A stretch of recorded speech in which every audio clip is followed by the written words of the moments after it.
प्रिय विद्यार्थियों नमस्कार, सुस्वागतम। मैं हूं जेपी खरे और आप देख रहे हैं जेपी खरे फ्री ऑनलाइन कोचिंग क्लासेस। यहां पर आपको मिलता है मैथ्स और साइंस जैसे विषयों का मार्गदर्शन और इसके साथ ही आपको मिलता है आपके पाठ्यक्रमों पर आधारित प्रश्नों के सटीक, संक्षिप्त और सारगर्भित समाधान। तो बने रहिए मेरे साथ इस वीडियो के अंत तक और चलिए शुरू करते हैं हमारा आज का ये वीडियो।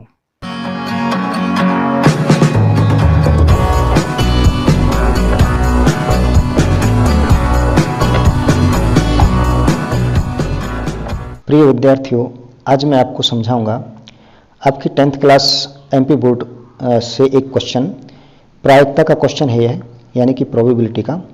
तो चलिए देख लेते हैं क्वेश्चन क्या है। दो खिलाड़ी संगीता और रेशमा टेनिस का एक मैच खेलते हैं। यह ज्ञात है कि संगीता द्वारा मैच जीतने की प्रायिकता 0.62 है। रेशमा के जीतने की प्रायिकता क्या है? स्टूडेंट्स, यह क्वेश्चन एमपी बोर्ड की हाई स्कूल की परीक्षा में सन 2019 में पूछा जा चुका है।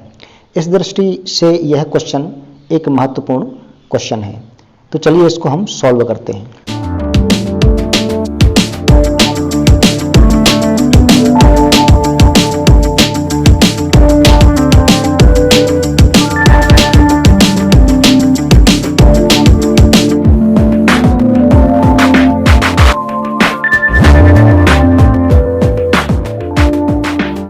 अब चलिए हम मान लेते हैं कि संगीता के जीतने की प्रायिकता PS है और रेशमा के जीतने की प्रायिकता PR है।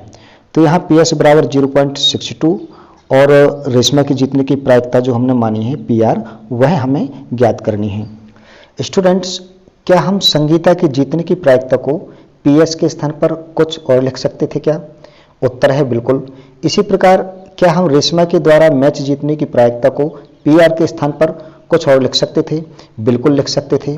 फिर क्या कारण है कि हमने यहाँ पर PS और PR लिखा हुआ है?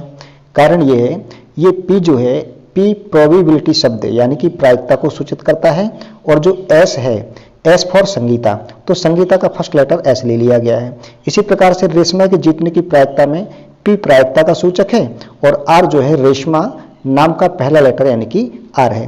तो इससे अच्छा संकेत और क्या हो सकता था? अब रेशमा के जीतने का सीधा सा अर्थ है संगीता का ना जीतना। तो रेशमा के जीतने की प्रायिकता PR बराबर संगीता के नहीं जीतने की प्रायिकता PS0। यहाँ आप S पर एक बड़ी लकीर यानी कि I लकीर देख रहे हैं, ये बार कहलाती है और इसको हम पढ़ते हैं PS0। ठीक है, ये सूचक होता है किसी घटना के ना घटित होने की प्रायिकता का। यहाँ पर इसका अर्थ हो जाएगा संगीता के नहीं जीतने की प्रायिकता, यानी कि PS0। स्टूडेंट्स, किसी घटना के घटित होने की प्रायिकता और उसके घटित नहीं होने की प्रायिकता, इन दोनों प्रायिकताओं का योग सदैव एक होता है। इस बात को आप भली भांति जानते हैं। तो इस प्रकार यहाँ पर भी संगीता की जीतने की प्रायिकता और संगीता के ना जीतने की प्रायिकता का योग भी एक होगा। इस प्रकार यहाँ पर PS plus PS0 is equal to 1 होगा। तो स्टूडेंट्स, जब हम संगीता की जीतने की प्रायिकता यानी कि PS की वैल्यू 0.62 पुट कर देते हैं तो हमें प्राप्त होता है 0.62 plus PS0 is equal to 1। और जब हम 0.62 की साइड चेंज करते हैं यानी कि पक्षांतर करते हैं तो हमें प्राप्त हो जाता है PS0 is equal to 1 minus 0.62, और ये माइनस होने के बाद में यानी कि घटाने के बाद में प्राप्त हो जाता है 0.38। तो स्टूडेंट्स, जैसा कि हम पहले बता चुके हैं कि संगीता के नहीं जीतने की प्रायिकता ही रेशमा के जीतने की प्रायिकता है। इस प्रकार से हमारा आंसर हमको मिल जाता है 0.38, यानी कि रेशमा की जीतने की प्रायिकता 0.38 होगी।